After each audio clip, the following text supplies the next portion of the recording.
आपका दिमाग खराब है क्या? पीवा के आते हैं घर से, सस्ता नशा करते हैं क्या आप? हैं आप किस तरीके के पत्रकार हैं? आज आपके अंदर अगर दम है तो सामने आ जाइए। चलिए आइए आज सामने। आप बताएं। अरे सामने आइए ना, सामने फिर करेंगे ना। सुन लीजिए पीछे से ना, ये पीछे से जो जिस तरीके से आपने देखा होगा स्ट्रीट डॉग जिस तरीके से भौंकने का काम करते हैं ना, आप लोग उससे कम नहीं है आज के समय में। मेरे को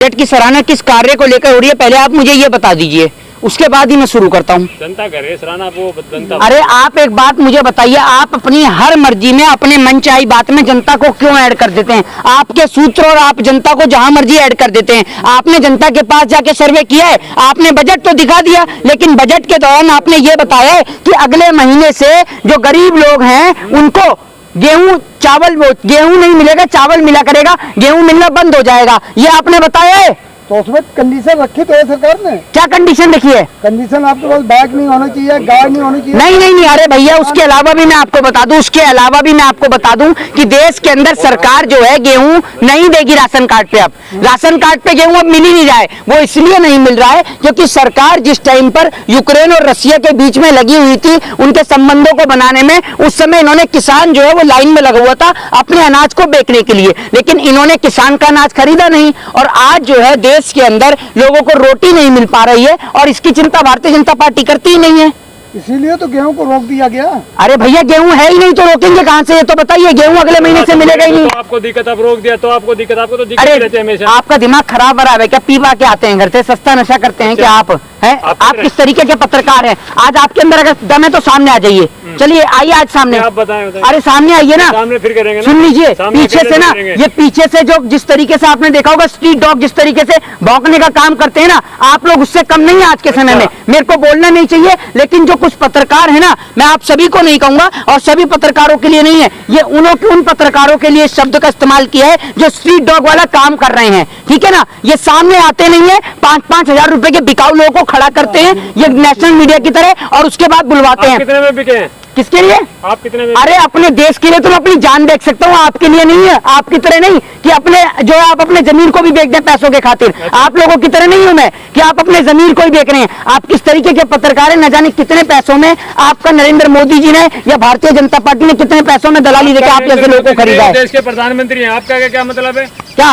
अरे आप ही के प्रधानमंत्री हैं, कोई देश के प्रधानमंत्री नहीं है। अगर देश के प्रधानमंत्री होते तो देश के लिए सोचते। आज देश की स्थिति खराब है। आपके प्रधानमंत्री? मैं प्रधानमंत्री पद की गरिमा करता हूं। मैं एक मिनट, अगर हमारे प्रधानमंत्री होते तो इस देश की जनता की संपत्ति बढ़ती ना, खाली अंबानी की, अडानी की। कोरोना के काल में इन लोगों की बढ़ी है। आप भी मेहनत करो। क्या मेहनत करें? हैं आप एक बात बताइए, नहीं अंबानी टाटा बिरला सुबह उठ के क्या खेत में हल चलाते हैं? बिजनेस करते आप भी करो। कौन सा बिजनेस? तो 2-4 ही लोग कर रहे हैं, अकेले अंबानी अडानी कर रहे हैं बिजनेसमैन। अंबानी अडानी रामदेव जो ये कहिए भाजपा की दलाली करिए, भाजपा की चाटुकारिता करिए, उनको नतमस्तक होकर प्रणाम करिए, मोदी जी को कहिए मोदी जी देश के बाप हैं, है ना। उसके बाद आप पे पैसा आना शुरू होगा। ये काम आप ही करिए, आप ही लोगों को शौक रखता है। दूसरी बात ये कि जम्मू कश्मीर के अंदर आप लोगों ने देखा ही होगा कि किस तरीके से एक भारत माँ का बेटा किस तरीके से लोगों की जान बचाते हुए मुदस्सिर अली शेख जिसका नाम है, उसने अपने प्राणों की आहुति दे दी, वो वीर गति को प्राप्त हो गया।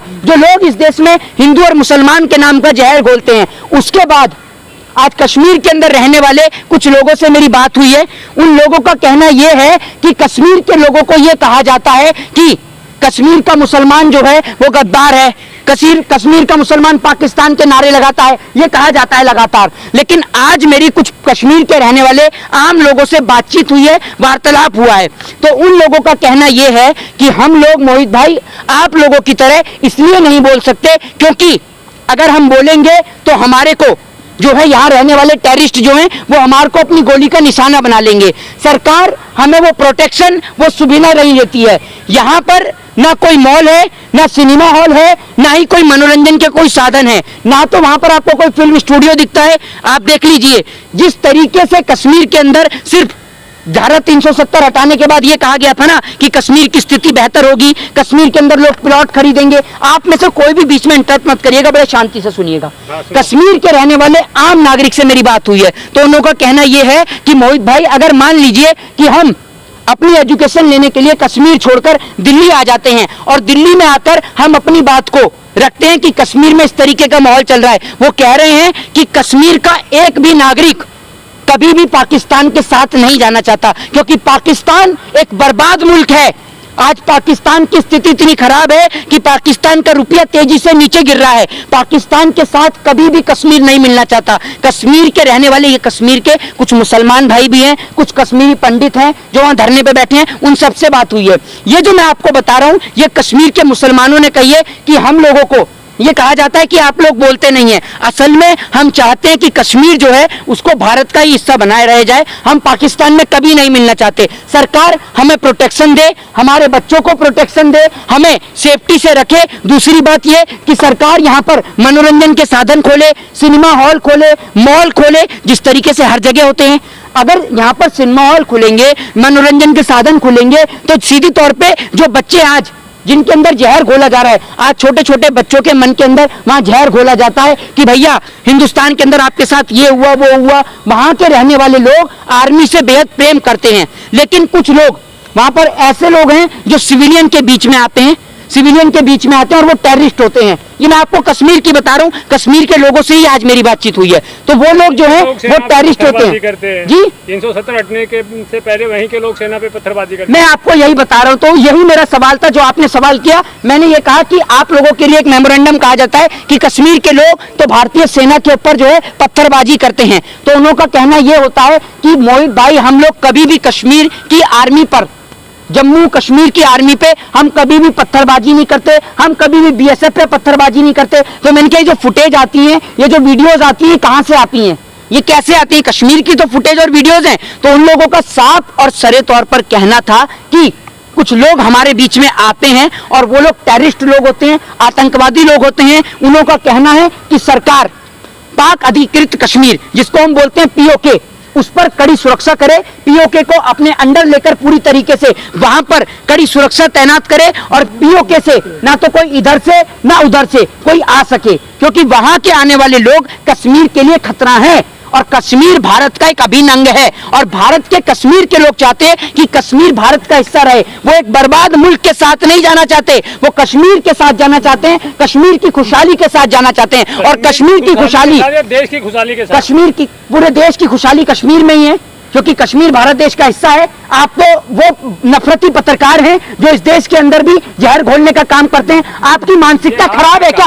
आप पागल हैं क्या? है आपका काम है क्या? आपका ये बार बार कश्मीर की सेना सेना एक किसी राज्य की होती है। तरीका है क्या? यही तरीका है मेरा, यही तरीका है मेरा, यही तरीका है मेरा। जवाब दे रहे हैं। अरे आप ये है, सेना पूरे देश की होती है, किसी राज्य की होती है। आप बार बार कश्मीर क्यों नहीं होती है? क्यों नहीं होती है? आपको नहीं पता बटालियंस कहाँ कहाँ की होती है, किसकी जगह की होती है? आपको नहीं पता है? राजपूत रेजिमेंट नहीं है, राजपूत रेजिमेंट नहीं है। वो किसी राज्य के लिए करती है, पूरे देश के लिए करती ना, देश की बोली जाएगी ना। अरे तो ये अभी अरे इन सरदर्द नफरती चिंटू पत्रकार को बताइए कि जब यहाँ बात हो रही है कश्मीर की, तो जो आर्मी कश्मीर में लगी हुई है तो कश्मीर की आर्मी कहा जाएगा? ठीक है ना? मतलब कल दिल्ली में आर्मी लगे होगी तो दिल्ली की आर्मी बोलोगे? दिल्ली यही बोला जाएगा कि दिल्ली, अरे यही बोला जाएगा कि दिल्ली के अंदर जो आर्मी खड़ी है देश की होती है। अरे ये नफरती पत्रकार है भैया, सुन लीजिए, सुन लीजिए, अरे सुनिए, सुनिए बात सुन लीजिए। अरे सुनिए, एक मिनट रुकिए। आपका चैनल इस प्रकार की चीजें पसंद करता होगा, ठीक है ना? आपके चैनल के व्यूज उठा के देखे मैंने, किस तरीके का नफरत आप फैलाते हैं। अच्छा। सुन लीजिए, अगर आपको नहीं सुनना ना, आपको मैं जानता हूं कि सुन लीजिए, ये देश के अंदर उस तरीके के पत्रकार हैं जो नहीं चाहते कि कश्मीर भारत के साथ मिलकर रहे, क्योंकि कश्मीर भारत का एक अहम हिस्सा है और भारत का, चुप रहिए, भारत बनेगा, भारत बनेगा, भारत बनेगा। मनोहर लाल खट्टर के, ये मिल गया मनोहर लाल खट्टर का चेला। मनोहर लाल खट्टर बोल रहे हैं ना कि वहां भाजपा वहां तक पहुंचेगी, ये मनोहर लाल खट्टर का चेला कह रहा है कि क्या कहते हैं, अब जो पाकिस्तान तक पहुंचेंगे। पाकिस्तान का हमने टुकड़ा कर दिया, पाकिस्तान से हमें लेना देना नहीं है। पाकिस्तान से आपके घर में भी बिरयानी पहुंचती होगी, क्योंकि मोदी जी से संपर्क करने वाले हर एक आदमी के पास पहुंचती है बिरयानी। और सुन लीजिए, सुनना है तो बड़े शांति के साथ सुनिए, ठीक है ना? आप ये देश में जो नफरत का जहर घोलते हैं ना, कश्मीर का आज हर एक आदमी चाहता है कि जिस तरीके से भारत के तमाम राज्यों में खुशहाली है, कश्मीर में भी खुशहाली रहे। वहां इंटरनेट के जो साधन हैं वो अच्छी तरीके से उपलब्ध कराए जाएं, वहां पर सिनेमा हॉल खोले जाएं, वहां मॉल खोले जाएं, वहां पर इंटरटेनमेंट के साधन हो, ताकि वहां का बच्चा भी जो है वो एजुकेशन की बात करे, अपने मनोरंजन के लिए सिनेमा हॉल देखे। और ये लोग कुछ लोग जो आपको बता दूं, जो इस तरीके के नफरती पत्रकार जैसे लोग हैं, वहां पर कुछ लोग आते हैं नफरती लोग, वो नफरती लोग आकर कहते हैं, चुप रहिए, पहले कान खोलकर सुनिए, वरना इस तरीके का इंटरव्यू अपना बाहर जाके करिए, आप इनको बाहर निकालिए। सुनिए तो आप मेरी बात को सुनिए। तो कुछ नफरती लोग, अरे चुप रहिए, चुप रहिए, अरे चुप रहिए, चुप रहकर सुनिए, ठीक है ना, चुप रहकर सुनिए। ये जो नफरती लोग जो हैं, ये नफरती लोग आते हैं और आकर वहां पर कहते हैं कि भैया इस्लाम के अंदर टीवी नहीं लिखा है, इस्लाम के अंदर सिनेमा हॉल नहीं लिखा है, जबकि पाकिस्तान के अंदर तो बॉलीवुड की, पाकिस्तान में शूटिंग भी होती है, पाकिस्तान में सिनेमा हॉल भी चलते हैं, लेकिन वो पाकिस्तानी लोग हमारे कश्मीर में आके हमारे कश्मीर के लोगों को बरगलाने का काम करते हैं। लेकिन कश्मीर का आज हिंदू मुस्लिम सिख ईसाई एक है और सरकार से गुहार लगा रहा है, और हम इस मामले में सरकार के साथ खड़े हैं कि सरकार कश्मीर को लेकर, चुप रहिए नफरती लोग, अरे नफरती लोग चुप रहिए, नफरती चिंटू चुप रहिए, कश्मीर को लेकर मैं इनके सवाल का कोई जवाब नहीं दूंगा, आप चिल्लाइए। कश्मीर के लोग सुन लीजिए, कश्मीर को लेकर अगर सरकार कोई एक्शन उठाती है तो हम भी आज देश की सरकार के साथ खड़े हैं और उसके फैसले के साथ खड़े हैं, क्योंकि हम भी चाहते हैं कि पूरे मुल्क की तरह कश्मीर में भी अमन चैन और शांति रहे। जय हिंद, जय भारत, वंदे मातरम।